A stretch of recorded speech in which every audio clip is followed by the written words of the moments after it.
10 taon ang nakakalipas may isang misteryong portal na bigla na lang lumitaw, ang mga taong nakakita nito tila'y di mapinta ang muka sa takot at dali-daling nagkaripas ng takbo. Hindi mabilang na mga halimaw na gumapang palabas ng mga portal.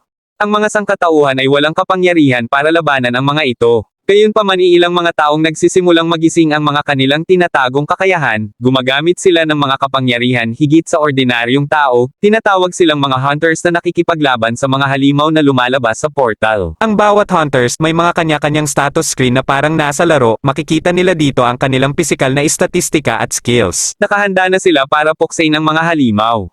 Ang bida sa ating kwento ay si Lee Do-jun, isang ordinaryong tao na walang kakayahang maging isang hunter, pinagpapatuloy niya ang pag-aaral ng 3 taon pagkatapos ng kanyang serbisyo militar.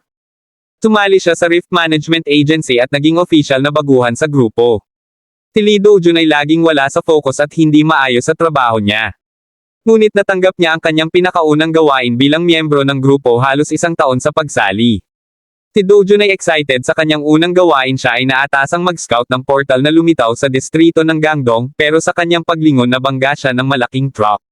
Sa pagmulat ng mata ni Lee Do-jun napansin niya na nasa ibang mundo siya at ito ay tinatawag na Murem. Sa una nangingibago siya sa mundong ito dahil kada araw may patayan na nagaganap pero di katagalan siya ay nasanay na. Do-jun ilang beses namatay sa mundong ito pero bumangon siya nang bumabangon, tila iba isang siyang immortal salamat sa skill na nakuha niya sa unang araw niya sa mundong ito. Ang skill na ito ay tinatawag na Pocket Watch, ang skill na pinapayagan na bumalik siya sa araw na namatay siya, kaya dito kahit ilang beses siyang mamatay babalik at babalik lang siya at talunin ang mga malalakas sa mundong ito. Nang magsimulang maglaho ang kanyang mga lumang alaala kasama na ang kanyang pangalan, si Lee Do-jun naging pinamalakas sa mundo ng Murim na tinatawag na Heavenly Demon. Nang siya na ang pinakamalakas sa mundong ito, hindi niya na alam kung ano pang gagawin niya dito. Sa pagpikit niya na kanyang mata napansin niya na nakabalik na siya sa mundong kinagisnan niya.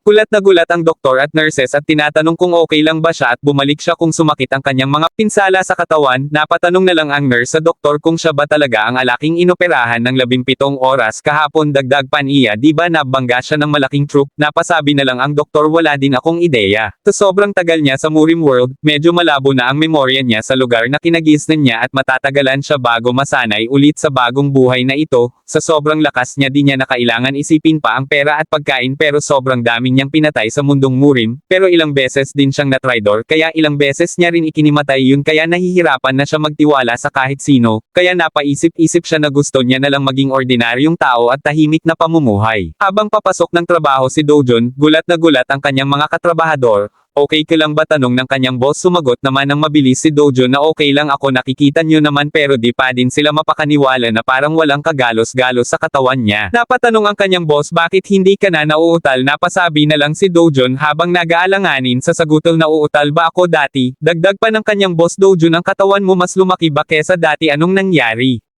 Napasabi na lang ang kanyang isang katrabahador, oo alam ko, introvert siya na payat. Napansin din ng kanyang boss na tumangkad din ito. Napasabi na lang si Do-jun, talaga salamat sa information, kaya nagduda ang kanyang boss kung siya ba talaga si Do-jun. Naniniwala ka na iba akong tao pero ako ito, ika ni Do-jun. Napatanong na lang si Do-jun kung nasaan ang kanyang lamesa at nakalimutan niya daw dahil sa aksidente at medyo malabo ang kanyang memorya. Nawala ang memorya mo ha, talagang kainahinala na hindi ikaw si Lee Do-jun no, ika ng kanyang boss. Napabuntong hininga na lang si Do-jun, magkahawig ka pero mas pogi ka, sabi ng babaeng katrabaho niya. Pinakuha ng kanyang boss ang fingerprint scanner, pinapalagay ang daliri niya rito kung magtutugma ba talaga at sa'yo ka siya maniniwala. Nang palagay ni Do-jun ito ay nagtugma agad pero hindi pa din naniwala ang kanyang boss kaya pinaulit niya ito ng pinaulit at napasabi, meron ba talagang taong magbago ng isang araw? Napasagot na lang ang babae, may amnesia siya, baka doon niya napagaling ang pagkautal niya. Sumangayon na lang ang kanilang boss pero napatanong paano siya lumaki ng isang araw, paano ko malalaman yan, habang kinikilig ika ng babae. Habang naiirite si Do-jun, pakiusap, sabihin niyo na kung nasaan ang mesa ko, pero pinigilan siya ng boss niya na umuwi muna daw siya at magpahinga sa araw na ito at bumalik na lang bukas sa trabaho pero ayaw papihil ni Do-jun kaya mag-offer na lang ang kanyang boss na ihahatid na lang siya nito. Okay lang ako, kaya ako makauwi mag-isa, ika ni Do-jun. Kaya naglakad na lang siya pauwi sa kanyang bahay nung pipindutin na niya sana ang passcode pero di niya ito maalala dahil sa tagal niya sa Murim World, pero biglang gulat niya na may tao sa loob ng bahay niya at pagbukas ng pinto may lumabas na magandang babae at tinawag siya nitong tito kaya lalong nagulat si Do-jun. Napatanong ito kung sino ka.